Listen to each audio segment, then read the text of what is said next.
Ce soir, Tellement People Investigation revient sur la mystérieuse disparition de Michael Jackson. C'est un meurtre! A-t-il été victime d'un complot ou tout simplement de ses addictions? Tellement People Investigation vous révèle dans un instant les dessous de l'affaire la plus troublante qui ait secoué Hollywood ces dernières années. Arnold et Willy ou la malédiction d'une série. Tellement People Investigation lève le voile sur la chute des 3 enfants acteurs. Propulsés au rang de stars, comment ont-ils pu dévaler la pente du succès aussi vite? Pourquoi se sont-ils retrouvés dans des situations les plus sordides? Pour la première fois, Todd Bridges, le seul survivant, a accepté de témoigner. Je n'avais plus d'argent, plus de travail. C'est là que j'ai commencé à me droguer. Une enquête inédite sur ce qui s'est vraiment passé. Tellement People Investigation revient sur le destin hors du commun de Roman Polanski. Succès, drames indélébiles, scandale judiciaire. Sa vie est une contradiction. Pourquoi le réalisateur fait-il couler de l'encre depuis plus de 30 ans? Réponse dans un instant.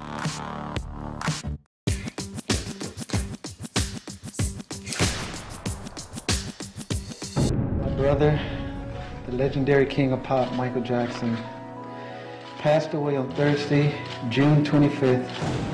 Le 25 juin 2009, la nouvelle fait l'effet d'une bombe. Michael Jackson est mort dans sa maison de Beverly Hills. Il nous manque tellement.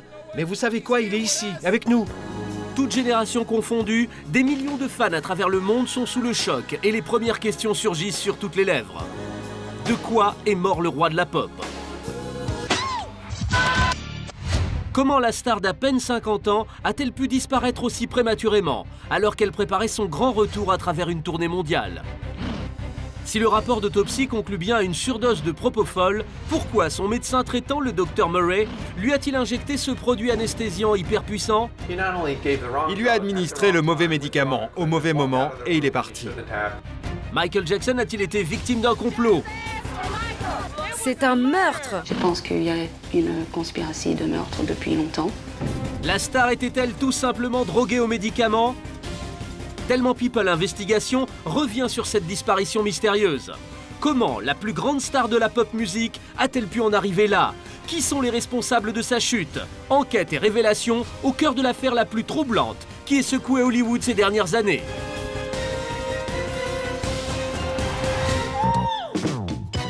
À 50 ans, Michael Jackson a réalisé une carrière phénoménale, doublée d'une vie excentrique pleine de rumeurs et de tragédies. Mais comment a-t-il pu en arriver là? En moins de 20 ans, la star se transforme physiquement, au point de ne plus ressembler à rien. Ces changements font la une de tous les tabloïds. Il s'acharne à modifier son visage et devient accro à la chirurgie esthétique, mais aussi aux médicaments, à tel point que la star en est morte, victime de ses excès. Vu le nombre d'interventions qu'il a eues pour modifier l'apparence de son visage, c'est évident qu'il était accro à la chirurgie esthétique. Il n'aimait pas son physique et il était prêt à tout pour en changer.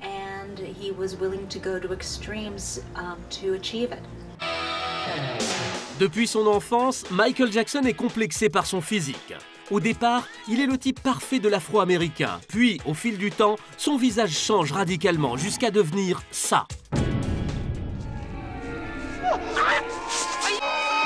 Une sinistre mutation vers un personnage quasi inhumain, comme à l'image de son clip Thriller. Les addictions de Michael Jackson sont le résultat de multiples problèmes qu'il a rencontrés tout au long de son existence. Tout commence par une enfance volée, dont il sera à la recherche toute sa vie. 8e d'une famille de 9 enfants, il est éduqué de manière très stricte. Dès l'âge de 6 ans, il chante avec ses frères et très vite, Michael se révèle le plus doué de tous. Son père décide alors d'exploiter son talent en créant les Jackson 5. Michael est le chanteur principal du groupe. À seulement 11 ans, il est propulsé sur le devant de la scène.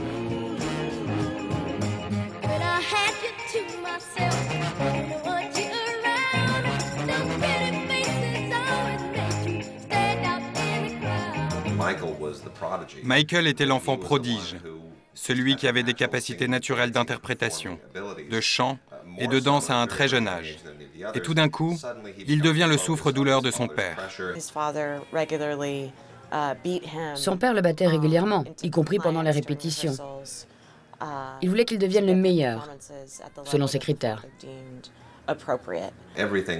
Tout reposait sur les épaules de ce petit garçon fragile. Maltraité par son père, son enfance est volée, gâchée.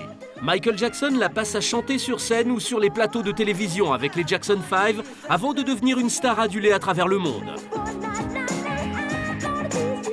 C'est tout le problème du syndrome de Peter Pan. Lorsqu'il a eu assez d'argent, il a cherché à récupérer l'enfance qu'il n'avait jamais connue et à être ami avec des enfants, ce qu'il n'a jamais pu faire auparavant, car il n'avait pas d'amis quand il était enfant. Il a consacré les 20 dernières années de sa vie à cette recherche d'amis. Mais déjà à cette époque, le jeune Michael supporte mal son physique. Pire encore, son père le traite de gros nez, une insulte insupportable. Pour lui, c'est le début d'une série de complexes qui va le hanter toute sa vie. Il n'était pas à l'aise avec sa couleur de peau et essayait d'échapper au fait d'être noir ou défini comme tel. Il ne supportait pas de voir l'image de son père dans le miroir. Certains estiment que sa ressemblance avec son père était trop dure à porter. Je crois qu'il recherchait la perfection. Il n'a jamais aimé le visage qu'il voyait dans le miroir. C'est ironique, mais il n'aimait pas The Man in the Mirror. Là où il se sentait bien, c'était sur scène ou en studio d'enregistrement. À 15 ans, il est la star des Jackson 5. Mais Michael voit plus grand et décide de se lancer dans une carrière solo. Une rencontre qui va tout changer, Quincy Jones. Son premier album, Off the Wall, fait un véritable carton.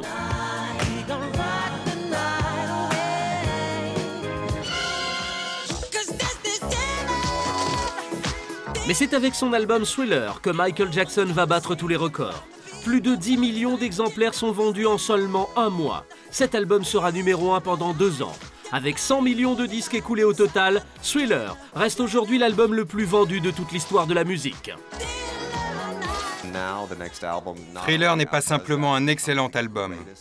Il arrive à un niveau jamais atteint depuis Elvis. Un énorme succès. Et c'est l'opus le mieux vendu de toute l'histoire. D'un coup, il devient tout puissant. Il devient le roi de la musique, des clips et de la promotion. Tout d'un coup, il devient une référence dans tous ces domaines.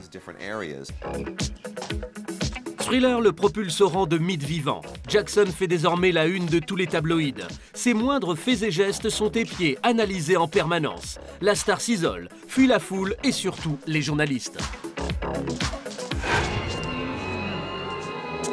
Seulement voilà, alors que sa carrière est au top, un événement tragique fait basculer sa vie.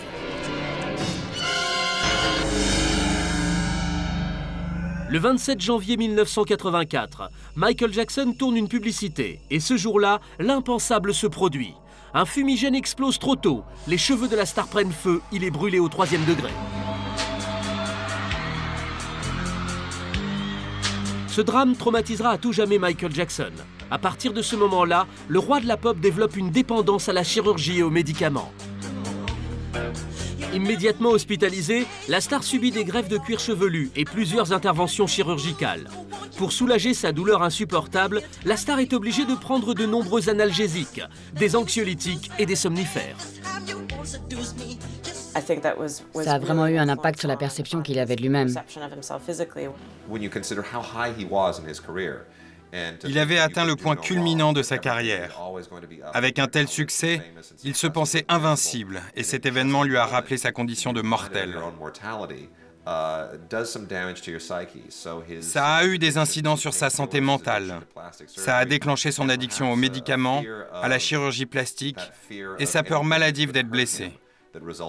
Il a pris des décisions radicales, comme le fait d'utiliser un caisson à oxygène. C'est vraiment là que tout a commencé. Ce terrible accident déclenche chez Michael une véritable paranoïa. Il a peur de la maladie et ne sort jamais sans son masque. La star souffre encore plus de son physique et s'acharne à modifier l'aspect de son nez. Quand Michael Jackson a sorti son nouvel album Bad, son nez était incroyablement fin. Sa peau était toute blanchie. Il ressemblait vraiment à quelqu'un d'autre.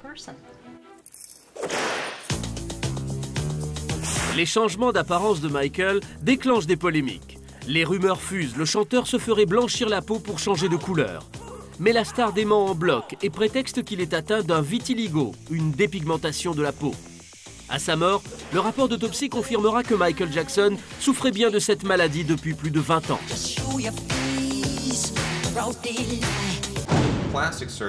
Ses problèmes de chirurgie esthétique ont pris le pas sur son statut d'artiste.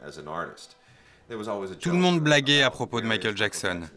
Est-il blanc ou noir, homme ou femme? Il est devenu de plus en plus ridicule. C'est vrai que sa voix était aiguë, un peu masculine, mais aussi un peu féminine. Il essayait de représenter à la fois tout et rien, pour être vraiment inclassable. C'est-à-dire qu'il pouvait être tout le monde et personne. En 1998, son chirurgien esthétique, qui l'opère depuis 15 ans, pratique une dernière rhinoplastie. Mais il met en garde son patient. Une intervention supplémentaire mettrait sa vie en danger. Le nez de Michael Jackson a commencé à disparaître. Il faisait de plus en plus de chirurgie plastique. Alors il est devenu de plus en plus petit, à tel point que Michael en avait des problèmes pour respirer. Il a donc été obligé de subir une autre intervention pour rouvrir ses cloisons nasales. Michael Jackson aurait subi au moins 13 interventions de chirurgie esthétique. À sa mort, son nez n'avait plus d'arête et la moitié droite était devenue quasiment inexistante. Il portait même une perruque pour camoufler sa calvitie. Il avait aussi des tatouages permanents aux yeux, aux lèvres et aux sourcils. Michael Jackson n'était plus que l'ombre de lui-même.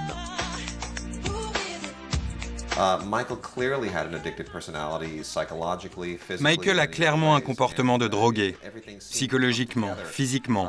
Tout va ensemble. Il a recours à la chirurgie et du coup, il consomme aussi des médicaments. Cette dépendance est la conséquence de son succès. Je pense que la vie de Michael était centrée sur la recherche du prochain shoot. Une dépendance qui lui coûte cher. Le chanteur aurait dépensé plus de 35 000 € par mois en somnifères, antidépresseurs, anxiolytiques et analgésiques. Mais ces dépenses extravagantes ne s'arrêtent pas là. Au sommet de sa gloire, Michael Jackson gagne 50 millions de dollars par an. Cette fortune fait perdre la tête à la star. Il dépense sans compter, assouvissant la moindre de ses envies.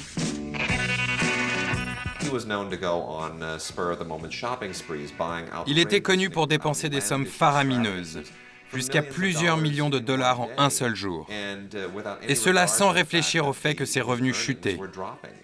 Il gagnait encore des dizaines de millions de dollars par an, mais il vivait dans la démesure.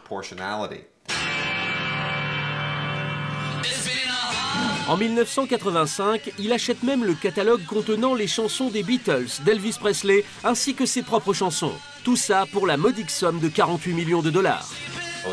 Il achète le catalogue des Beatles. C'était une décision astucieuse qui lui permettait de dire « Je suis plus grand que les Beatles. Je peux acheter le catalogue. Regardez comme je suis grand. » Mais sa folie ne s'arrête pas là.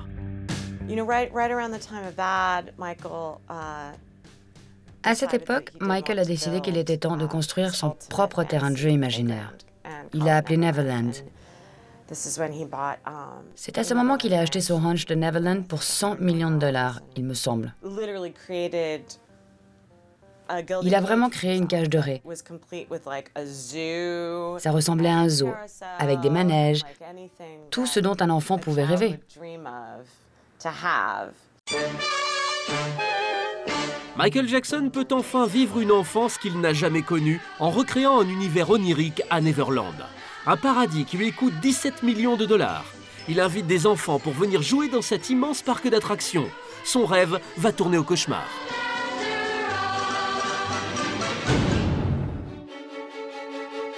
Sa proximité avec les enfants choque, dérange et fait naître des polémiques. À tel point qu'en 1993, c'est le coup de tonnerre. La star est accusée d'abus sexuels sur mineurs par l'adolescent Jordan Chandler, âgé de 13 ans. Pourquoi Michael Jackson, un adulte, dort-il régulièrement dans le même lit qu'un jeune garçon? Le fait qu'il s'entoure sans arrêt d'enfants mettait beaucoup de gens mal à l'aise. comme les soirées pyjama qu'il organisait chez lui avec des enfants. Les mêmes qui sont devenus ses camarades de jeu à Neverland, qui profitaient des manèges, qui jouaient avec lui et qui pouvaient profiter de ce parc d'attractions. Il y avait quelque chose de malsain avec cette obsession de recréer un univers enfantin. Pour certaines personnes, il dépassait les limites. Ce comportement leur paraissait un peu lugubre. Michael est accablé par de telles accusations. Il clame son innocence et parle d'un coup monté. Pour faire taire ces accusations, la star verse environ 20 millions de dollars à la famille Chandler. Beaucoup de choses ont été dites sur ce procès. Les parents auraient fait du chantage à Michael. D'ailleurs, ils étaient déjà connus pour avoir fait ce genre de choses. Mais pour se sortir de cette histoire, le plus simple pour Michael a finalement été de payer un maximum d'argent. Après la mort de la star, Jordan Chandler avoue avoir menti sur ses accusations. Avec le stress et la pression médiatique que génère cette histoire, Michael devient totalement dépendant au Valium, au Xanax et à la Vicodine, ainsi qu'aux injections de Propofol. Ce cocktail est explosif et déclenche sa descente aux enfers. C'est le début de la chute de sa carrière. Mais en 1994, nouveau rebondissement dans la vie de Michael Jackson. Il se marie avec la fille du King, Lisa Marie Presley. Les médias parlent d'un mariage arrangé pour stopper les rumeurs de pédophilie.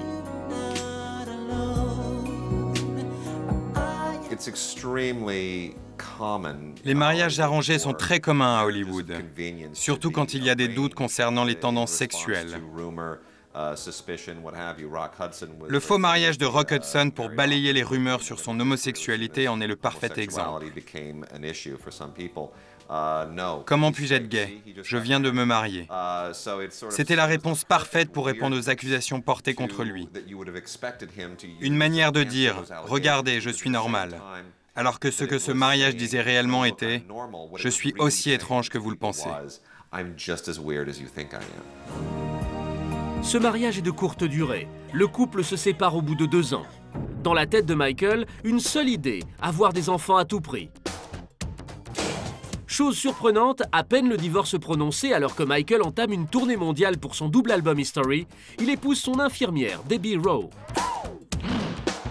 De cette union, naît Prince Michael Jr. et Paris Michael. Leur histoire se termine elle aussi par un divorce.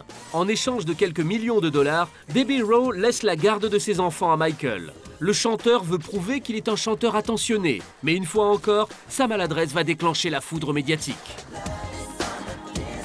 En 2002, la star présente à ses fans son 3e enfant, Prince Michael II. Il le montre par la fenêtre. Cette image choque la planète. En 2003, alors qu'il élève tranquillement ses enfants à Neverland, une autre accusation d'abus sexuel vient encore salir la réputation du chanteur. Gavin Arvizo, 14 ans, accuse Michael d'avoir abusé de lui. Quand le second procès s'ouvre en 2003, ça a suscité une réaction très négative auprès du public. Ça a complètement détruit l'image de Michael. Cette accusation a véritablement marqué la fin de sa carrière. Ça l'a aussi détruit personnellement. Il est devenu encore plus bizarre qu'avant, encore plus solitaire, plus mystérieux. Un mandat d'arrêt est lancé contre la star. Une fois de plus, Michael Jackson clame son innocence, soutenu par ses millions de fans.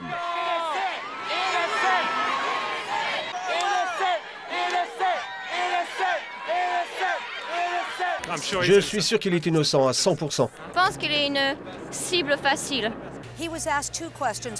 Le juge lui a posé 2 questions. Vous comprenez les charges retenues contre vous? Oui, monsieur. Que plaidez-vous? Non coupable. En 2005, après un procès qui l'épuise, Michael est à nouveau blanchi par la justice. Il doit quand même verser des millions de dollars pour régler cette affaire. Ses dépenses s'accumulent. C'est là que ses problèmes financiers ont vraiment commencé. Pas parce qu'il ne gagnait pas d'argent, mais parce qu'il n'avait aucune idée de combien il dépensait. En 2008, Michael Jackson est ruiné. Ses dettes atteignent plus de 300 millions de dollars. l'empire du King of Pop est menacé. Il doit alors vendre son ranch ainsi qu'une partie du catalogue des Beatles. Sa santé empire, il perd du poids et se gave de médicaments.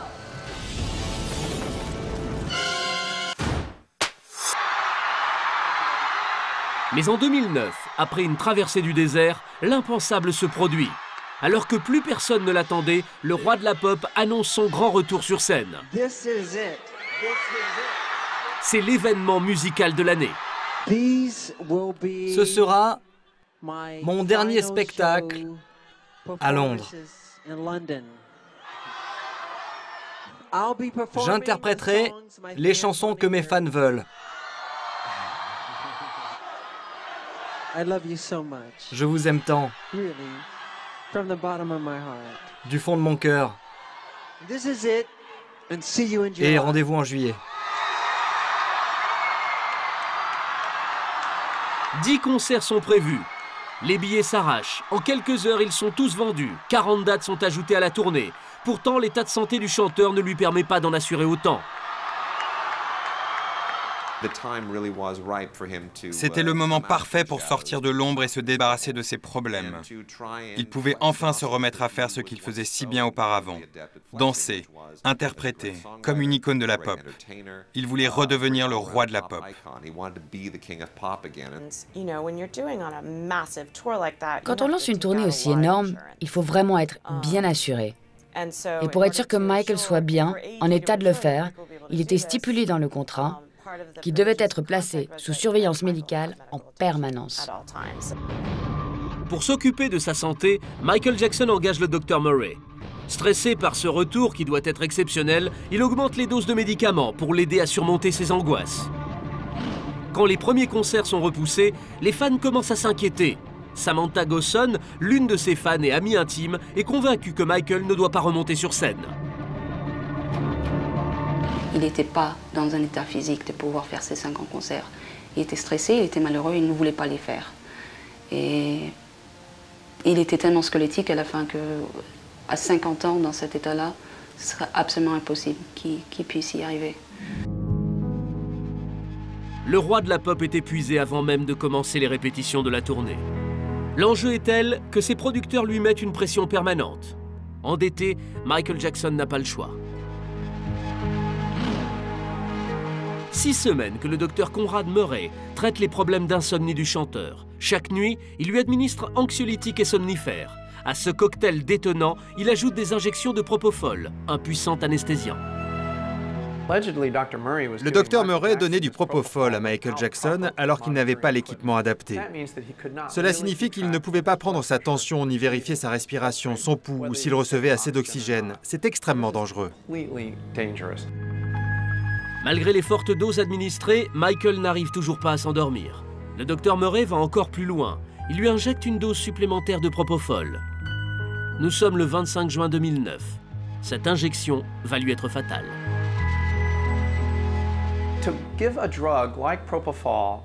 Administrer un médicament aussi fort que du propofol, qui peut entraîner de vrais problèmes respiratoires, ou carrément arrêter le cœur, et quitter la pièce 10 minutes après, c'est totalement criminel.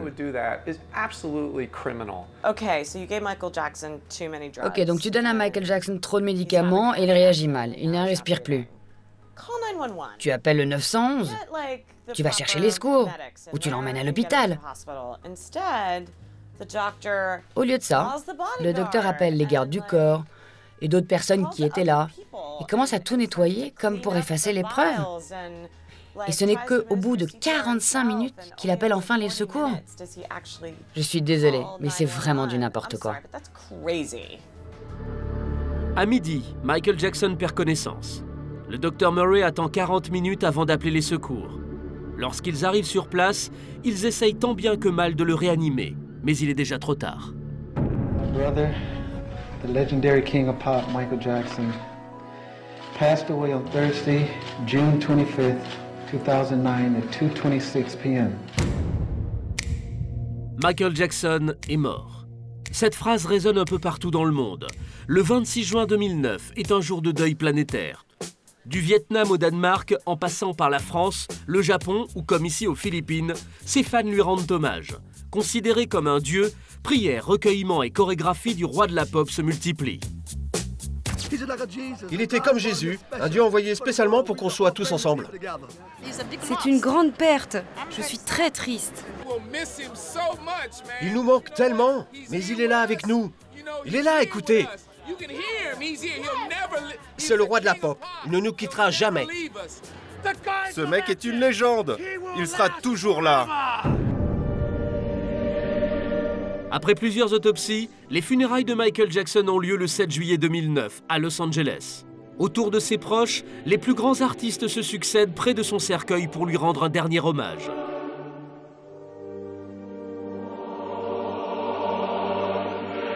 Retransmise en direct à la télévision, la cérémonie est suivie par 1 milliard de personnes. Mais ce qui intrigue tout le monde, ce sont les circonstances étranges de sa mort. Certains fans ne veulent pas y croire, d'autres contestent la version officielle et parlent d'un complot. Il y a trop de questions sur les circonstances de sa mort qui n'ont pas été élucidées. Le déroulement des événements, par exemple. Je suis sûre qu'il y a d'autres personnes qui sont impliquées. Il a été menacé au point de tout perdre. Je crois qu'il a été assassiné. Je pense qu'il y a une conspiration de meurtre depuis longtemps et que beaucoup de gens sont impliqués dans son meurtre. Le complot revient non seulement à AEG, le promoteur du concert. Je pense que Sony est responsable. Beaucoup de gens sont impliqués dans son meurtre. Je pense que Conrad Murray n'est qu'un pion. Dans les semaines qui suivent la mort de Michael, la famille Jackson accuse son docteur. Un procès s'ouvre. Conrad Murray est accusé d'homicide involontaire. Il plaide non coupable. À l'issue de la 3e audience, il est relâché contre une caution de 25 000 €. Il peut continuer d'exercer librement son métier. À la sortie du tribunal, Latoya, la sœur aînée de Michael, et son père Joe Jackson sont bien décidés à ne pas en rester là. Il y a quelque chose que vous avez envie de dire? Ce n'est pas ce à quoi on s'attendait, mais on va tout faire pour connaître la vérité. Qu'est-ce qu'ils vont réclamer? Je réclame la justice. Combien d'entre vous ont du sang de Michael sur les mains? Dites-le! Dites la vérité! 2 ans après sa mort, le procès n'est toujours pas terminé. Le docteur Murray devra à nouveau se défendre devant la justice. Il risque 4 ans de prison ferme et de perdre son droit d'exercer la médecine. This is the moment. This is it. Michael Jackson vaut plus d'argent mort que vivant. Ses producteurs l'ont bien compris et sortent This Is It, un documentaire des répétitions du concert qui n'a jamais eu lieu. On voit Michael Jackson, l'artiste. Pas Michael le fou, pas Michael l'accro à la chirurgie esthétique, pas Michael le solitaire, pas Michael l'accusé de pédophilie.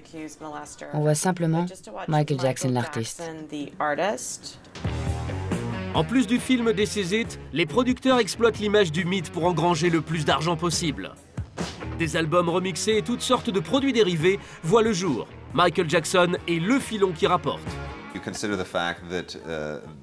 Ils ont fait un documentaire basé sur les répétitions de This Is It, un film qui a eu un succès phénoménal. Et 35 millions d'albums ont été vendus la même année. Tout ce qu'ils peuvent utiliser sur son image pour gagner de l'argent, ils s'en servent. Ils font des jeux vidéo où l'on peut apprendre les pas de danse de Michael Jackson, des simulations virtuelles de son univers. J'ai même entendu parler des décorations de Noël Michael Jackson. Les gens se sont dit, maintenant qu'il est mort, on va pouvoir réexploiter sa musique. Ils ont pensé que tout ce qui ne se vendait pas de son vivant pouvait désormais se vendre. C'est vraiment de mauvais goût. Plus détestable encore, la maison de disques sort l'album Michael, incluant des chansons inédites. Très vite, cet album fait l'objet de polémiques.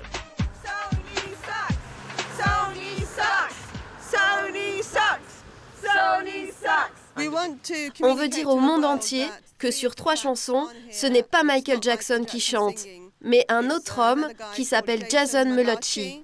C'est ridicule, maintenant qu'il est mort, d'utiliser son image comme ça. Michael n'est plus là pour se battre lui-même contre Sony. Il ne reste plus que ses fans et sa famille. Et on le fera jusqu'au bout. Ce disque qui sort aujourd'hui est une insulte. C'est une insulte à Michael et à ses fans et à sa famille. Au-delà d'un album controversé, l'image de Michael Jackson n'a pas fini d'être exploitée, car la star est désormais entrée dans la légende.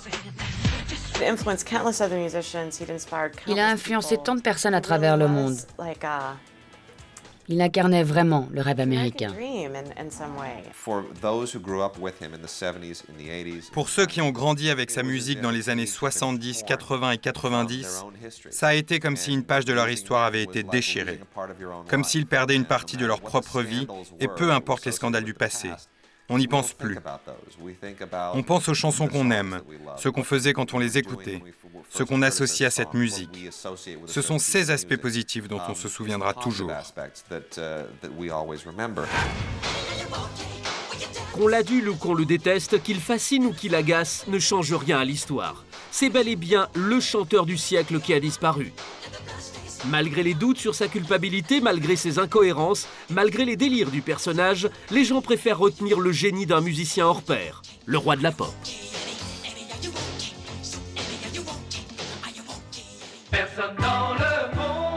Dans les années 80, Arnold et Willy est le rendez-vous télévisuel des jeunes. Pendant 8 ans, la série américaine connaît un succès phénoménal à une échelle mondiale. En tête d'affiche, Gary Coleman, Todd Bridges et Dana Plato. Propulsé au rang de star, le conte de fées vire au cauchemar. Après l'arrêt de la série en 1986, ils vont tous connaître une descente aux enfers vertigineuse. Délinquance, trafic de drogue, attaque à main armée, tentative de meurtre, arrestation. Leur vie se transforme en véritable tragédie. La pression en a fait craquer un, et ça s'est répercuté sur tous les autres. On parle même de malédiction.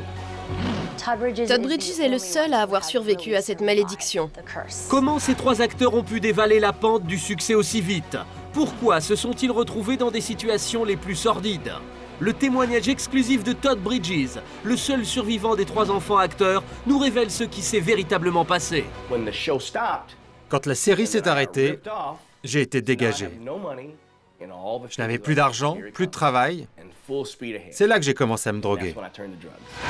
Wade Major et Shira Lazar, journalistes experts, analysent la chute de ces acteurs et donnent une perspective sur le phénomène des enfants stars.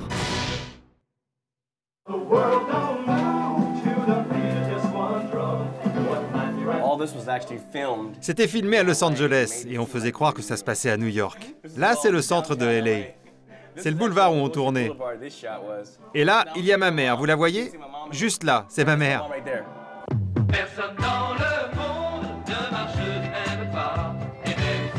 Pour ceux qui n'ont jamais vu cette série culte, c'est l'histoire de 2 orphelins, Arnold et son grand frère Willy, adopté par un homme d'affaires très riche, Monsieur Drummond. Veuf, il élève seul sa fille, Virginia. Les 2 garçons passent d'un quartier pauvre de Harlem à un appartement gigantesque en plein cœur de Manhattan. Un vrai choc des cultures. Mais la situation va se transformer en une rencontre positive entre 2 mondes que tout oppose. La série a vraiment cartonné. Arnold et Willy plaisaient vraiment à un public varié. Les enfants, les ados et les adultes. C'était aussi la première fois qu'une série abordait un thème sensible, celui de la différence de couleur aussi simplement. Mais le succès de cette série tient surtout au personnage du petit Arnold. Tout le monde adorait Gary Coleman. Sa réplique « Qu'est-ce que tu me racontes là, Willy ?» est devenue une référence.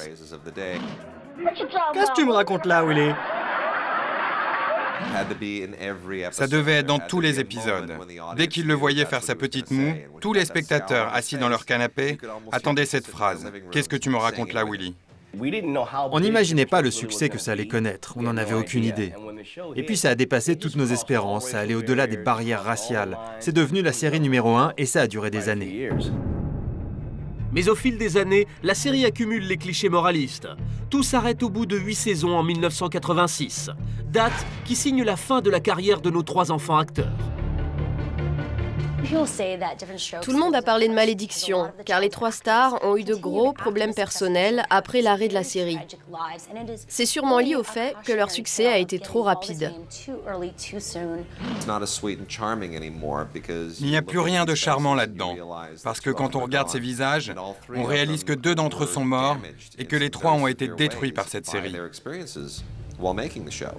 Des 3 enfants acteurs, Dana Plato est sans aucun doute celle qui a le destin le plus tragique. Enfant de la balle, elle passe son enfance à travailler sur les plateaux de télé. À 12 ans, elle est choisie pour incarner Virginia Drummond, l'adolescente studieuse dans la série. 5 ans plus tard, à l'âge de 18 ans, l'actrice tombe enceinte. Pour la production, c'est incompatible avec l'image puritaine de la série. Dana est donc virée. Elle ne s'en remettra jamais. C'était impensable que Virginia soit enceinte sans être mariée. Aujourd'hui, ce ne serait plus un problème. Ah, elle est enceinte? Ok, on va l'intégrer dans la série. Mais au début des années 80, pas question de montrer une adolescente enceinte. Dana Plato connaît alors une descente aux enfers vertigineuse. 1 an après la naissance de son fils, son mari la quitte. Elle perd la garde de son enfant. Elle n'était pas faite pour être mère de famille. Avoir un bébé n'était pas la solution à ces problèmes, car ils étaient très profonds et d'ailleurs, ils n'ont fait qu'empirer. Dana commence à prendre de la cocaïne. Très vite, elle en devient totalement accro. L'actrice essaye de se relever et tente sa chance au cinéma. Mais son image de jeune ado bien élevé lui colle à la peau. Elle ne décroche que des pubs. Ça m'aide à avoir une belle peau. Elle a tenté de relancer sa carrière, mais pas de la bonne manière, car elle ne misait pas sur son talent, mais sur sa célébrité passée. Et ça a été la spirale infernale. En 1989, pour échapper à son image de jeune fille sage, elle pose pour Playboy. C'est un véritable choc pour tout le monde.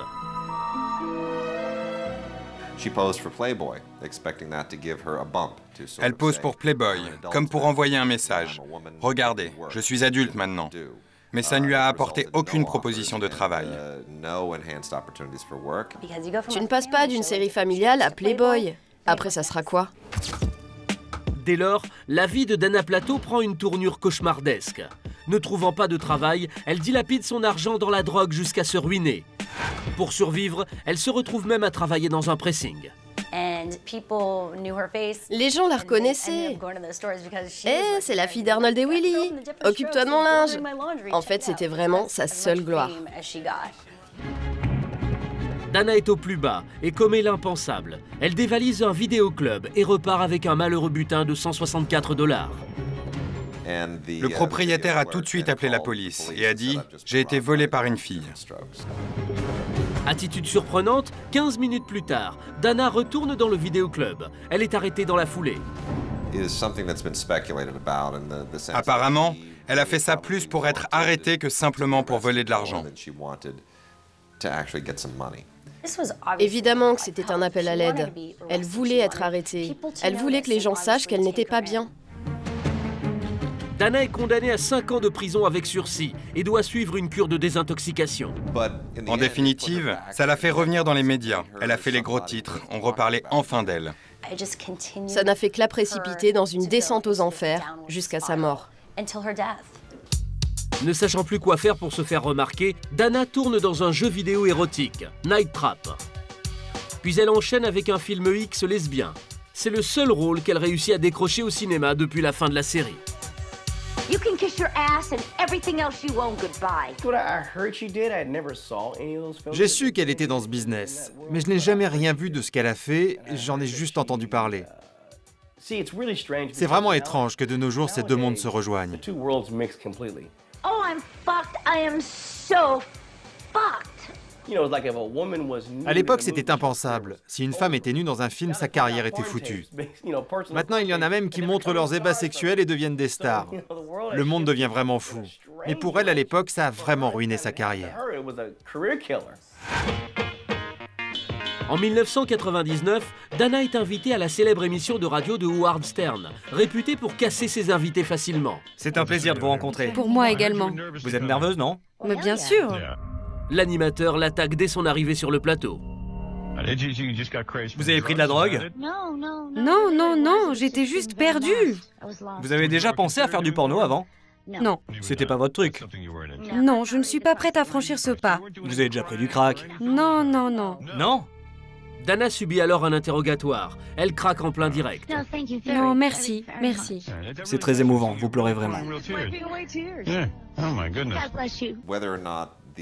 On n'est pas vraiment sûr que sa participation au Howard Stern Show ait eu un impact sur ce qui lui est arrivé après. Mais c'était une expérience humiliante. C'était encore une manière d'attirer l'attention, et en particulier celle des médias sur elle, comme une ultime tentative de raviver sa carrière. Totalement ridiculisée dans l'émission, c'en est trop pour Dana. Le lendemain, son fiancé la retrouve inconsciente dans leur caravane. Immédiatement, il appelle les secours et tente de la réanimer. Il faut lui souffler de l'air dans les poumons, comme si vous gonfliez un gros ballon. Mais il est déjà trop tard. À 34 ans, Dana s'est suicidée par overdose de médicaments. Je lui ai parlé 4 jours avant sa mort. Je lui ai dit que j'avais trouvé l'endroit parfait pour qu'elle entre en cure de désintoxication et elle a répondu « Todd, je n'ai pas les mêmes problèmes que toi. » Ça m'a vraiment fait mal parce que Dana était mon amie. Mais Dana n'a pas écouté son amie. Son mal-être était bien trop grand. En général, quand on parle d'overdose, c'est pour ne pas dire suicide. C'était le seul moyen pour en finir avec la malédiction, car elle n'avait plus d'espoir. C'était la conséquence logique d'une carrière et d'une vie passée sans jamais réussir à trouver le bon chemin. C'est tragique de finir ainsi après une vie aussi triste. Gary Coleman a 10 ans lorsqu'il commence à jouer dans la série. Principale vedette, il donne à Arnold toute l'espièglerie et l'humour naïf d'un enfant. Sa réplique « Qu'est-ce que tu me racontes là, Willy ?» devient mythique. Mais le petit Gary est atteint d'une maladie des reins qui stoppe sa croissance. Toute sa vie, il gardera la taille d'un enfant. Cet handicap ne l'empêche pas d'être un acteur brillant. Ses parents adoptifs l'ont bien compris et exploitent son talent pour se faire de l'argent. Car l'enfant star gagne jusqu'à 100 000 $ par épisode. Avec Gary Coleman, on a eu de très bonnes relations les 3 premières années. On était comme des frères. Quand son père a commencé à venir sur le plateau, alors là, les choses ont changé. Le comportement de Gary n'était plus le même. Son père le coachait et nos relations se sont alors transformées. Ses parents l'ont poussé à travailler dans le showbiz. Ils lui ont vraiment mis la pression. Ils voulaient qu'il soit la star de la série, le personnage principal, pour pouvoir en retirer un maximum de bénéfices commerciaux. Même malade, Gary Coleman travaille sans répit, sous une pression permanente. Lorsqu'il subit une greffe de rein, ses parents le forcent quand même à travailler. Je veux rentrer chez moi, dans ma chambre et mon lit. Gary était tellement malade qu'il vomissait sur le plateau. Mais ses parents ne le ramenaient pas à la maison. Il a fait un rejet de greffe sur le plateau une fois. Il vomissait, il changeait de couleur et son père lui répétait « Tu dois travailler, tu dois travailler ». Ils n'ont eu aucun scrupule à le mettre ainsi sous pression. En fait, ils n'étaient que leur vache à lait, et eux encaissaient l'argent, quelle que soit la souffrance que ça causait à Gary. Après 8 saisons qui l'ont propulsé au rang de star, la série s'arrête. L'acteur tente de poursuivre sa carrière, mais ne décroche que des apparitions dans des téléfilms et des pubs.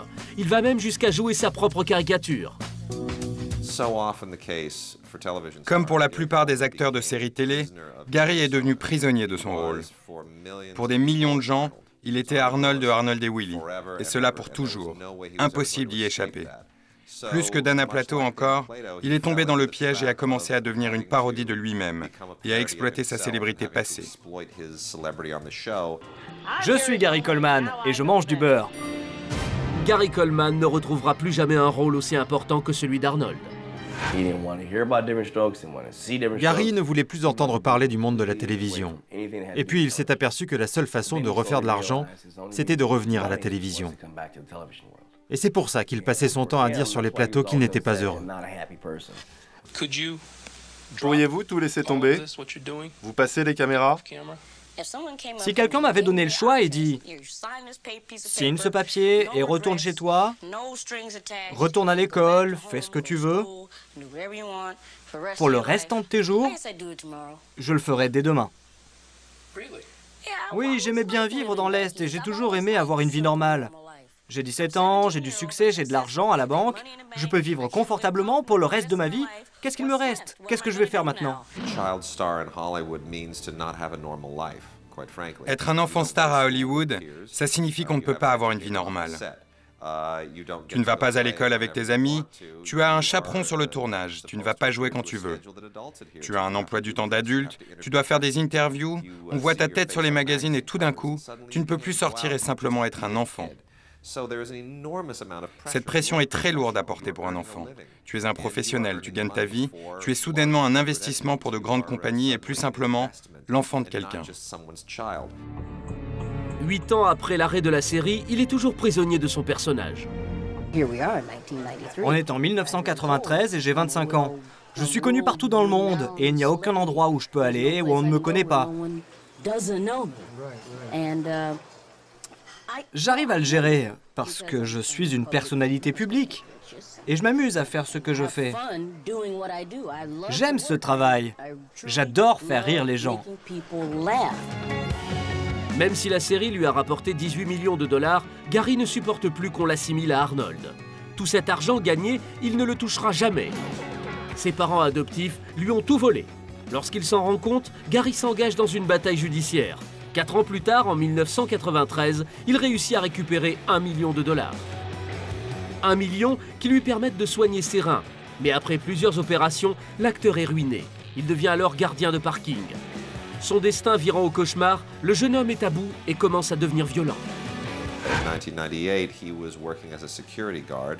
En 1998, lorsqu'il travaillait en tant que garde de sécurité dans un parking, il a été reconnu.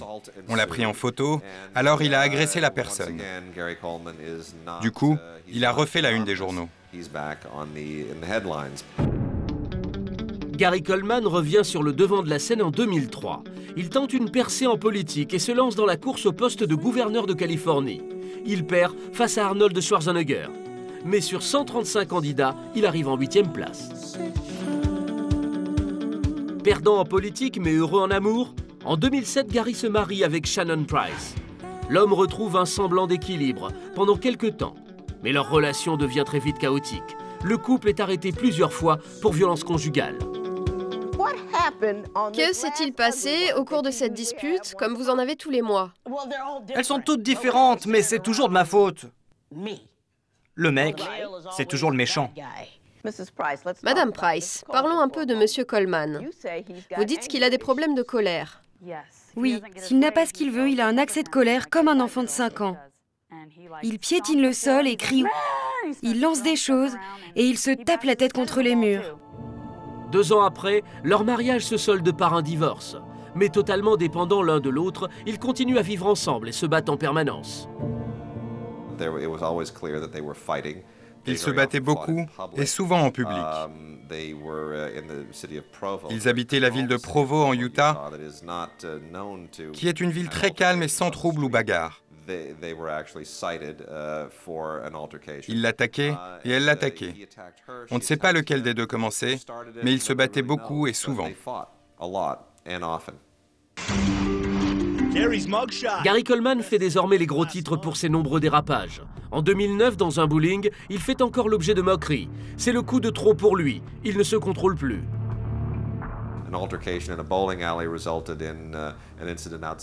Il y a eu une embrouille dans un bowling. En sortant, il a renversé une personne en reculant avec sa voiture.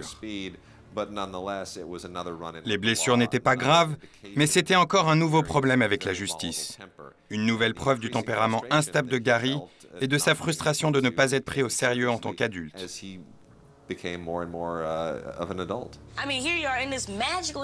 On est dans cette industrie magique où tout peut arriver, où Spielberg fait tout ce qu'il veut et se fait plein d'argent. Et moi, les gens me regardent bizarrement avec un drôle d'air. Mais peut-être qu'un jour, avant de quitter le showbiz, je ferai un truc qui cartonnera et qui éblouira les gens. Je me sens triste, car Gary n'a jamais réussi à trouver la paix. Elle se fout de moi et je ne l'aime pas. Alors, vous savez quoi? Je pars. La lente descente aux enfers se poursuit pour Gary Coleman. Son état de santé s'aggrave, ses relations conjugales aussi. Le 27 mai 2010, il tombe sur la tête. Hospitalisé d'urgence, il meurt le lendemain d'une hémorragie cérébrale. Des allégations de meurtre planent autour de cet accident, mais seront finalement écartées. J'ai ressenti la même chose quand Gary est mort. C'était mon ami. À la fin de sa vie, on s'était vraiment rapprochés. Ça m'a vraiment fait du mal quand il est mort. Et j'étais le dernier des enfants de la série à rester. Todd Bridges est le seul survivant des 3 enfants acteurs. Il intègre la série à l'âge de 12 ans pour incarner Willie, le grand frère râleur d'Arnold. Le grand Willie va vous faire son célèbre numéro de disparition. Contrairement aux autres, Todd garde un très bon souvenir de cette époque. C'était vraiment génial d'être dans cette série et être dans cette situation de grandir avec le show, de vivre son adolescence dans cette série. C'était super parce que les filles te couraient après. C'était sympa, je me suis bien amusé. Après l'arrêt de la série, la carrière de Todd Bridges va suivre le même chemin chaotique que ses partenaires. Quand ça s'est arrêté, j'ai eu envie de voyager, de parcourir le monde, d'aller partout. Un jour, je suis allé dans une agence de voyage pour prendre un billet d'avion et ma carte de crédit ne passait pas. Je me suis dit, quoi, c'est pas possible. J'ai passé tant d'années à faire cette émission, je peux quand même dépenser 5 000 $. Il y a un problème. En réalité, c'est son banquier qui dilapidait son argent sans qu'il puisse s'en apercevoir. Son père, jaloux de la réussite de son fils, était au courant de cette arnaque et n'a rien fait pour l'en empêcher.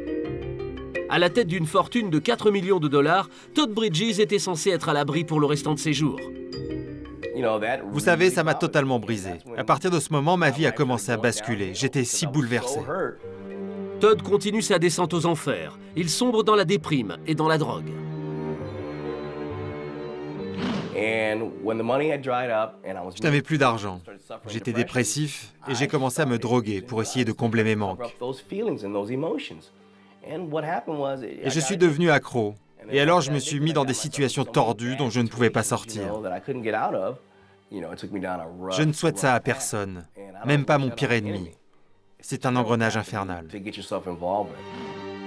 Ruiné, sans emploi, cocaïnomane, Todd Bridges perd le sens des réalités et enchaîne les problèmes judiciaires. En 1988, il a été arrêté pour tentative de meurtre d'un dealer de drogue.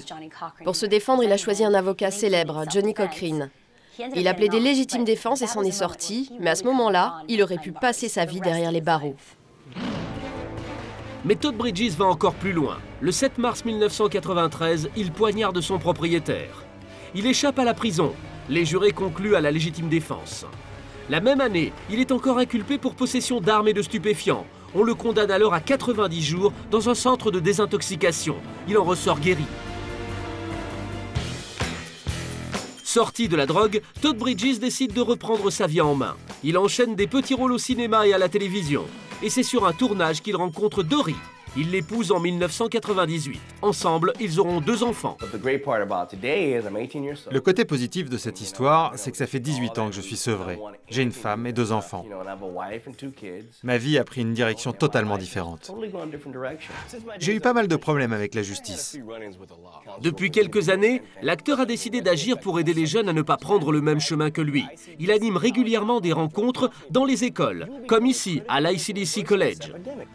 L'alcool détruit des familles et des vies. Appelez ICDC College dès maintenant et changez votre vie.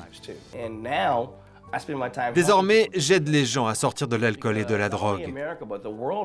Il n'y a pas qu'aux États-Unis. C'est le monde entier qui est gangréné par la drogue. Ça détruit des familles, des vies. Aujourd'hui, Todd Bridges semble avoir enfin trouvé la sérénité. À 46 ans, il mène une vie normale, équilibrée, en père de famille. J'ai eu une super vie. J'ai une belle maison, j'ai 4 belles voitures, j'ai un mobil-home, des motos, un jet ski. J'ai 2 merveilleux enfants, une femme merveilleuse, j'ai une famille super, un merveilleux frère, une merveilleuse sœur, une merveilleuse mère. Il n'y a rien qui puisse me contrarier. Je l'ai choisi, cette vie. Pourquoi je devrais être dépressif ?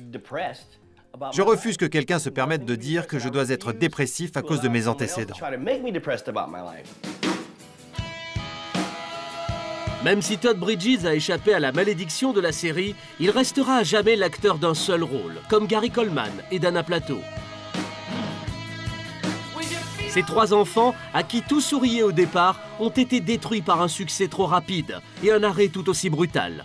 Des enfants stars dont le rêve a fini par tourner au cauchemar.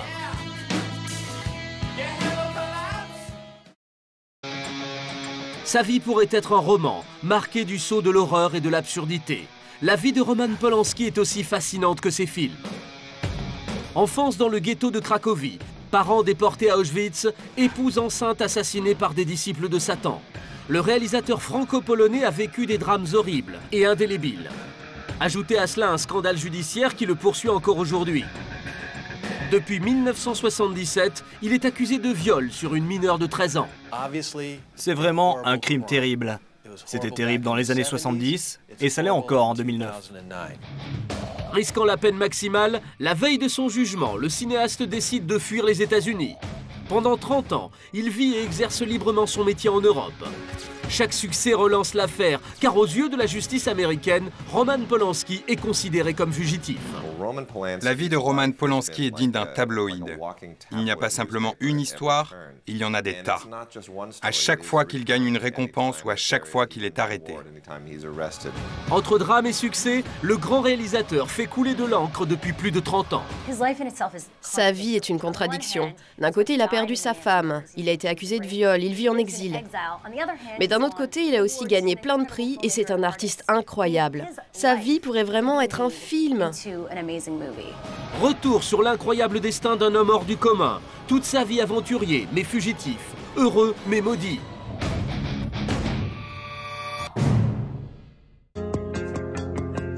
Aucun autre cinéaste n'aura connu autant de hauts et de bas que Roman Polanski. Sa vie commence par une cruelle tragédie qui le hantera tout au long de son existence. Issu d'une famille juive polonaise, Roman Polanski naît en France en 1933. 4 ans plus tard, ses parents décident de revenir en Pologne en traversant l'Allemagne d'Hitler. La Deuxième Guerre mondiale éclate. Ils n'arriveront jamais à destination. Toute la famille est envoyée en camp de concentration. Sa mère enceinte et sa sœur meurent à Auschwitz. Le jeune Polanski, lui, réussit à s'échapper du ghetto, exploit insensé.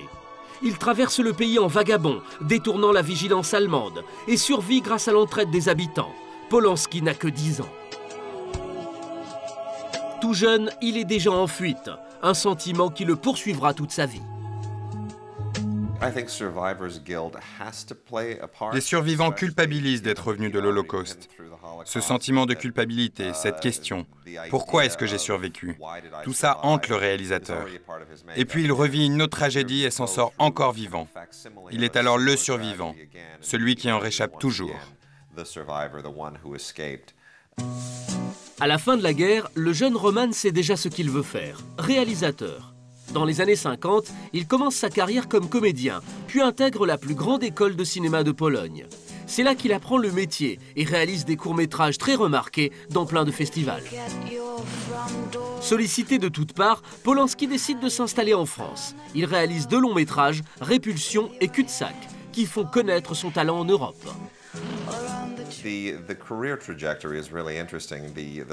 Sa carrière est vraiment intéressante. Il est le fils de victimes de l'Holocauste. Il échappe à la persécution nazie, part en France et il développe son art un peu comme ce qu'a fait Costa Gavras.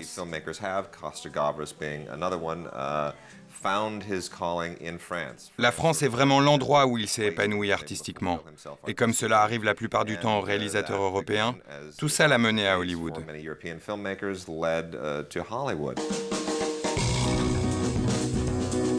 Très vite, Hollywood lui tend les bras. Il réalise un film d'horreur, Le Bal des Vampires, chef-d'œuvre du genre. Il y tient le haut de l'affiche avec celle qui sera bientôt sa femme, l'actrice américaine Sharon Tate. Le film a vraiment terrifié le public et ça a fait de Polanski un réalisateur de talent à l'univers vraiment très particulier.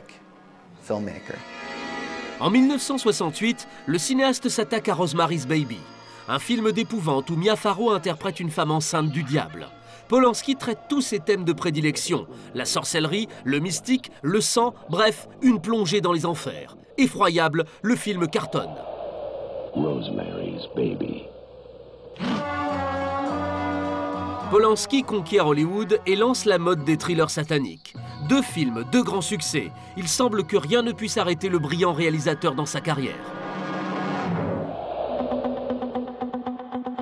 Mais en pleine gloire, Polanski est ébranlé par un nouveau drame dans sa vie. Alors qu'il est en pleine préparation d'un film en Angleterre, sa femme, Sharon Tate, enceinte de 8 mois, est sauvagement assassinée chez lui, à Los Angeles, par la secte diabolique de Charles Manson. Sharon Tate était avec un groupe d'amis. Et ils sont entrés, ils se sont emparés d'eux, et ils les ont torturés. Et puis ils les ont tués avec tout ce qui leur tombait sous la main. Des fourchettes, des couteaux. Ils ont écrit des graffitis sur les murs avec leur sang. C'était terrifiant. Après avoir été éventrée, Sharon Tate a reçu 15 coups de couteau. Un crime sauvage, brutal.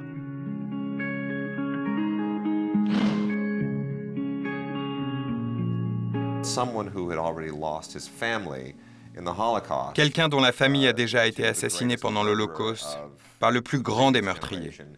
Cette même personne perd encore sa famille, en tout cas sa famille en devenir, assassinée 7 fois par un autre tueur. Qu'est-ce que ça fait? Comment ça joue sur votre mental? Surtout si vous avez pour habitude de traiter des sujets très noirs dans vos films.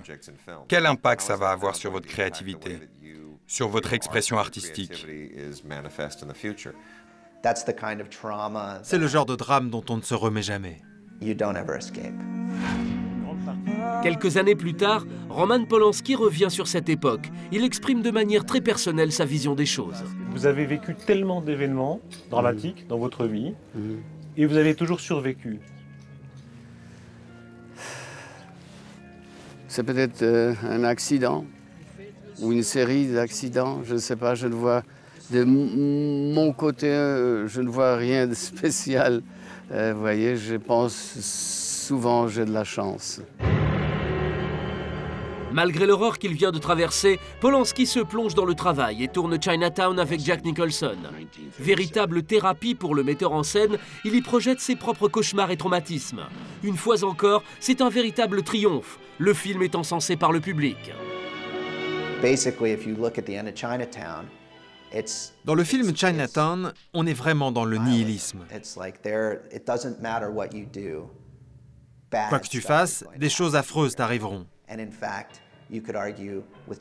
À chaque fois que tu essaies de faire quelque chose de bien pour quelqu'un, ça peut causer quelque chose d'affreux dans ta propre vie. C'est un reflet de son état d'esprit et de sa volonté d'exorciser le meurtre de sa femme au travers de ses films.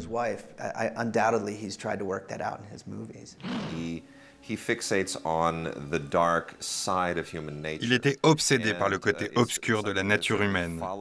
Ça l'a poursuivi toute sa vie. Que l'on parle d'Hitler ou de Charles Manson, il a été confronté à ce que l'être humain peut faire de pire. Traumatisé par la perte de ses êtres les plus chers, Polanski mène une vie de débauche et sans limite.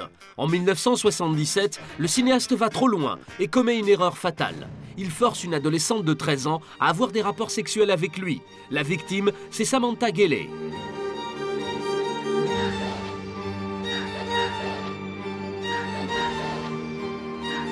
La jeune fille est choisie par le réalisateur pour faire un shooting photo pour le magazine Vogue.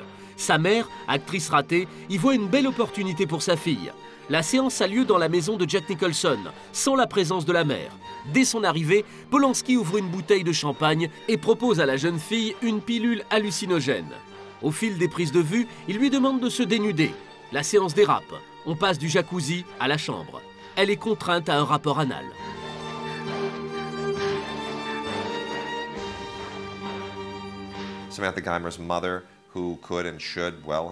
Sa mère aurait dû mieux surveiller sa fille de 13 ans. Polanski avait sa réputation. Il était connu pour aimer les petites starlettes, les très jeunes femmes. Il y avait des rumeurs. Il y avait déjà eu des incidents. Voilà les faits. Samantha avait 13 ans, lui 43. Il lui fait boire du champagne, il la prend en photo nue dans un jacuzzi. Elle essaye de résister, mais qu'est-ce qu'une gamine de 13 ans est supposée faire? C'est totalement illégal, c'est un viol, et il le savait très bien. Mais avant de raccompagner Samantha chez elle, Roman Polanski lui demande de ne rien dire à sa mère. Ce qu'elle ne fera pas. Quelques jours plus tard, le réalisateur est inculpé pour viol. Un procès s'ouvre. Roman Polanski plaide coupable pour rapports sexuels illégaux sur mineurs. En accord avec le juge et Samantha, les charges plus graves de viol, de sodomie, de fourniture d'alcool et de drogue sont abandonnées. Polanski est alors incarcéré pour passer des expertises psychiatriques. Conclusion, l'homme n'est pas sexuellement déviant. Au bout de 47 jours, il sera libéré sous caution.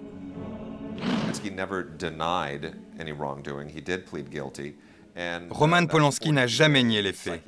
Il a plaidé coupable. L'évaluation psychiatrique qu'il a fait pendant 47 jours devait remplacer l'incarcération. Et puis le juge a décidé que finalement, ça n'était pas assez long et qu'il fallait alourdir sa peine. Apprenant qu'il risquait 50 ans de prison ferme, la veille de l'audience, sans rien dire, Roman Polanski prend un avion pour Londres avant de se réfugier en France. Aux yeux de la loi américaine, Polanski est considéré comme fugitif. Si l'homme revient sur le sol américain, il sera jugé et emprisonné. La presse s'empare du scandale et en fait ses gros titres. L'affaire Polanski est lancée. Nous sommes en 1978. Le fait que ça se soit passé dans la maison de Jack Nicholson, que la femme de Polanski ait été victime de la secte de Manson, tout cela a beaucoup intrigué les médias. C'est un cas inhabituel, et c'est pour ça que c'est dans tous les journaux depuis plus de 30 ans. Los Angeles adore les procès de stars. Vous prenez une étoile d'Hollywood et vous la faites comparaître. C'est le scoop assuré. C'est le pays du rêve, et tout ça finit au tribunal. Il y a vraiment une relation amour-haine du public avec les stars d'Hollywood. Polanski, le fugitif, commence une nouvelle vie en Europe et continue de faire des films. En mémoire de sa défunte épouse Sharon Tate, il réalise un mélodrame, Tess. Pendant le tournage, le cinéaste vit une idylle avec la jeune actrice de 16 ans, Nastasia Kinski. C'est drôle comme l'histoire se répète. Il revient en France et il reprend sa carrière. Sa star, c'était Nastasia Kinski. Elle était jeune, très jeune et même mineure selon les lois américaines. Elle a environ 16, 17 ans et tous deux affichent qu'ils ont une vie sexuelle. C'est illégal aux États-Unis. C'est son caractère à lui, ça montre qu'il n'a tiré aucune leçon de ses erreurs passées. Et c'est ce qu'on lui reproche aux États-Unis. Polanski est un amoureux des femmes, des belles femmes, surtout des jeunes femmes. Le cinéaste est à la recherche de ces femmes perdues. Il cherche la femme. Ce sera Emmanuelle Seigner, de 33 ans, sa cadette. Il l'épouse en 89 et lui donne un rôle dans presque tous ses films. Grâce à elle, il mène une vie stable. Ensemble, ils auront 2 enfants, Morgan et Elvis. Polanski continue de faire des longs métrages. En 2002, il réalise son film le plus personnel, Le pianiste. Adrian Brody campe un survivant du ghetto de Varsovie pendant la Seconde Guerre mondiale. Ce que lui-même a vécu 60 ans auparavant.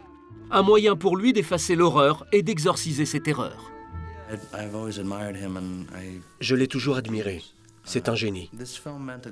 Ce film était important pour moi. Mais travailler avec lui était tout aussi excitant. Je n'oublierai jamais cette expérience. Le film est une fois encore un véritable triomphe. Nommé aux Oscars, Polanski est rattrapé par l'affaire qui le poursuit depuis 1977. Son cas fait à nouveau l'objet de polémiques. Il y a eu beaucoup de débats à Hollywood pour savoir comment gérer la situation. Est-ce qu'on devrait lui donner un laissez-passer pour aller aux Oscars? Certains ont refusé car cette histoire n'était pas réglée. On ne peut pas lui donner un award alors qu'il a quitté le pays et qu'il a commis un crime. Mais il a quand même gagné l'Oscar du meilleur réalisateur et Adrian Brody du meilleur acteur. Polanski n'est pas venu, ce qui était intelligent de sa part parce qu'il aurait été arrêté dès son arrivée. C'est une honte, vraiment. Il faut savoir séparer l'individu, son travail et le passé. Rien ne devrait venir ternir le couronnement du travail de Roman dans ce film. Polanski a fui la justice américaine en 1978. Il est toujours considéré comme fugitif. Le réalisateur ne prend donc pas le risque d'aller à Hollywood. Mais honoré par ce prix, il tient quand même à faire acte de sa présence de Suisse, où il vit librement. La reconnaissance de mes confrères m'est très chère. Je m'excuse pour ma tenue quelque peu inhabituelle. Je ne suis pas en repérage, mais en vacances avec mes enfants. C'est ma fille qui me filme d'ailleurs. Passe-moi la caméra. Voici ma fille, dans ce beau paysage suisse. À bientôt.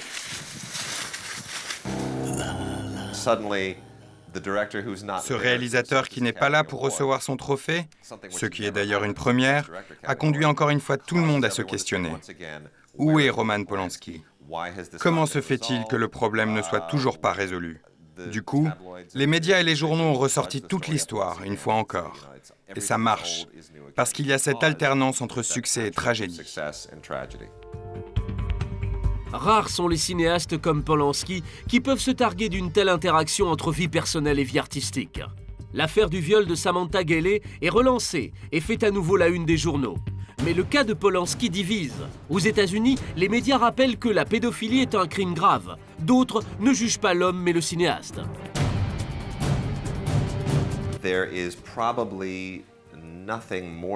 Il n'y a probablement rien qui divise davantage à Hollywood que le cas de Roman Polanski. Vous pouvez en parler à des journalistes, des acteurs, des producteurs, des réalisateurs, bref, à toute l'industrie du cinéma. Et vous verrez à quel point la question divise. J'ai vu la télévision où les gens disaient c'est un grand metteur en scène. Qu'est-ce que ça a à voir avec tout ça? Rien. Tout serait beaucoup plus facile pour moi si justement je n'étais pas traité comme quelqu'un de très connu. Je pense que c'est à cause de sa célébrité si l'affaire continue à défrayer la chronique. C'est pour ça qu'il fait toujours la une des magazines, parce que le public ne veut pas lâcher prise. Mais si la même chose arrivait aujourd'hui, et que M. Polanski était un simple ouvrier que personne ne connaît, qui avoue avoir eu des relations sexuelles avec une jeune fille de 13 ans en 2009,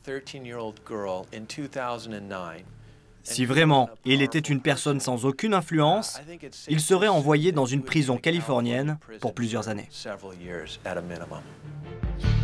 En 2003, Samantha sort du silence.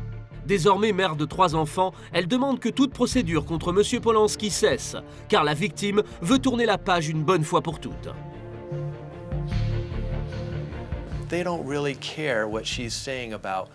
Ils ne tiennent pas vraiment compte de sa demande, à savoir cesser toute poursuite à l'encontre de Roman Polanski.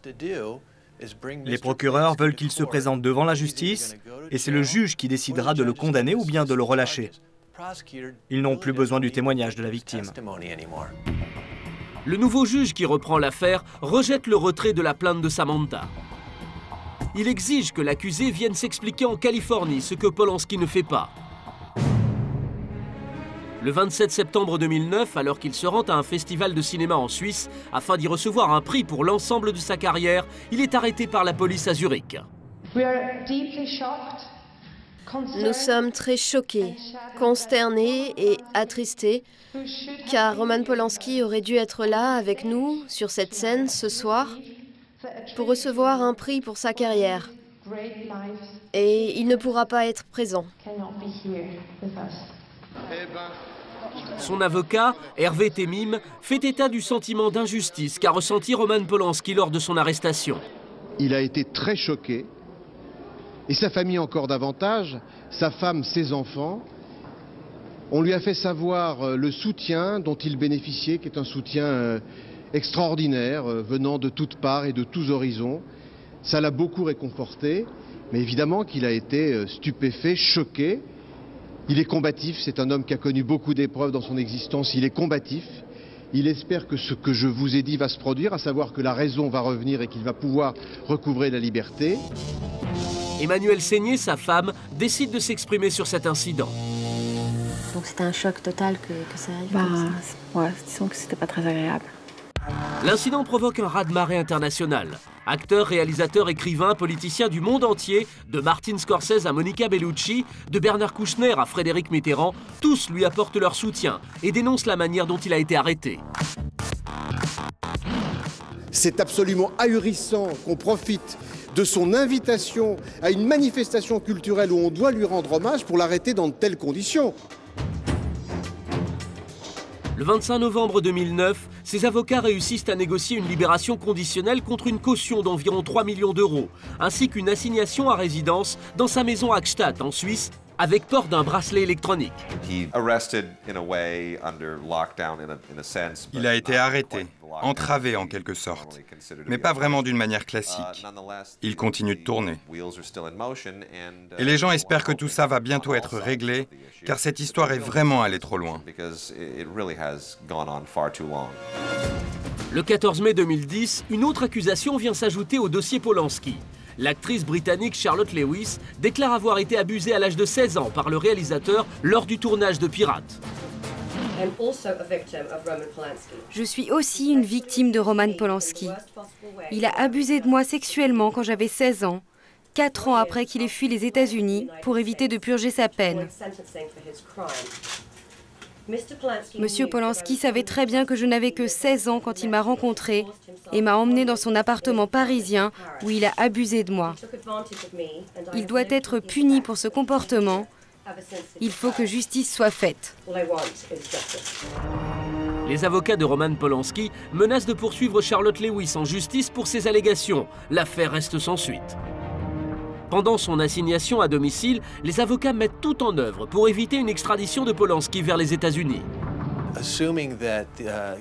Dans le cas où Roman Polanski serait extradé en Californie, il se pourrait que le juge laisse tomber toutes les poursuites, estimant qu'il a purgé sa peine dans les années 70, en allant 40 jours en prison. Il pourrait lui dire « Vous êtes libre ». Toutes les charges sont abandonnées. Ou alors, le juge pourrait décider de renvoyer M. Roman Polanski plus longtemps dans une prison californienne. La peine pourrait durer de quelques semaines à quelques mois, voire quelques années. On ne peut pas savoir ce qui arriverait à Polanski. Le 12 juillet 2010, la ministre suisse de la Justice déclare que le cinéaste ne sera pas extradé vers les États-Unis et que les mesures de restriction de sa liberté sont levées. Polanski est libre, mais il est toujours considéré comme fugitif par la justice américaine.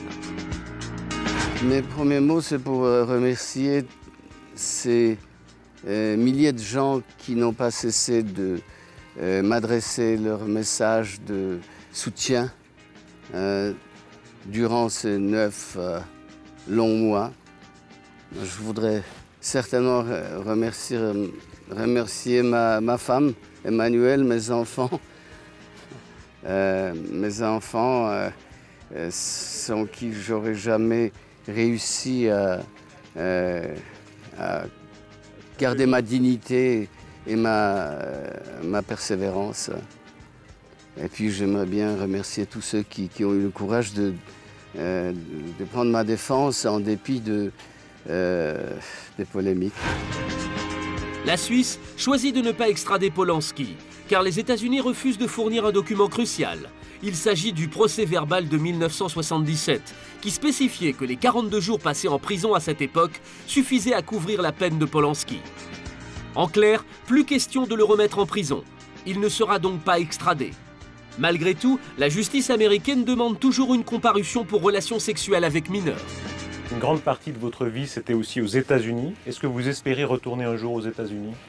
Darius, je ne sais pas ce que je vais faire. Pour le moment, je suis heureux d'être libre et, comme je vous ai dit, de pouvoir me consacrer aux choses qui m'ont été défendues. Malgré ce tumulte médiatico-judiciaire, Polanski réussit tout de même à terminer son nouveau film The Ghostwriter. Un thriller politique avec Ewan McGregor et Pierce Brosnan. Véritable succès au box-office, le film est récompensé par 4 Césars en France. C'est toujours la même histoire. À chaque fois qu'il y a un drame dans la vie de Polanski, il y a ensuite un succès ou un triomphe. Si je suis content, mais bien sûr c'est évident. Mais oui. Content et honoré et ravi. Voilà. On va parler de cinéma. Ça fait toujours plaisir que le film fonctionne, que les gens veulent le voir. Sinon, notre métier n'a plus de sens. Je ne pense pas que Roman regarde en arrière. Il ne se plaint jamais. Il est constamment tourné vers l'avenir. C'est un homme d'une curiosité intellectuelle immense qui a tendance à être attiré par des situations dramatiques. Les drames de sa propre vie sont plus terribles que ceux qu'il met en scène au cinéma. Depuis plus de 50 ans, la vie et l'œuvre de Roman Polanski sont intrinsèquement liées, pour le meilleur et pour le pire. Même s'il est libre, même s'il peut continuer à filmer ses peurs les plus intimes, même si le scandale est derrière lui, l'affaire n'est toujours pas réglée. Roman Polanski sait que la justice américaine ne le lâchera jamais. Monsieur Polanski a une chance de ressortir libre de cette procédure. Il est possible qu'un juge lui dise « Monsieur Polanski, vous êtes libre ». Mais il y a un prix à payer. Il faut que Polanski retourne à Los Angeles et qu'il se présente devant la justice. Le juge a dit « Je ne prendrai de décision que dans le cas où Polanski se présenterait devant ma cour. Et alors, peut-être que je déciderai de le libérer, ou peut-être pas. » Est-ce qu'il est le même à présent que l'homme qui a commis le crime en 1977? Maintenant, il a 77 ans, c'est une vieille personne. Il est père et même grand-père. Est-ce qu'on punirait la même personne? Je n'en suis pas si sûr. Et je pense que les personnes qui estiment qu'il a assez souffert, qu'il a payé ses dettes, continueront à travailler avec lui.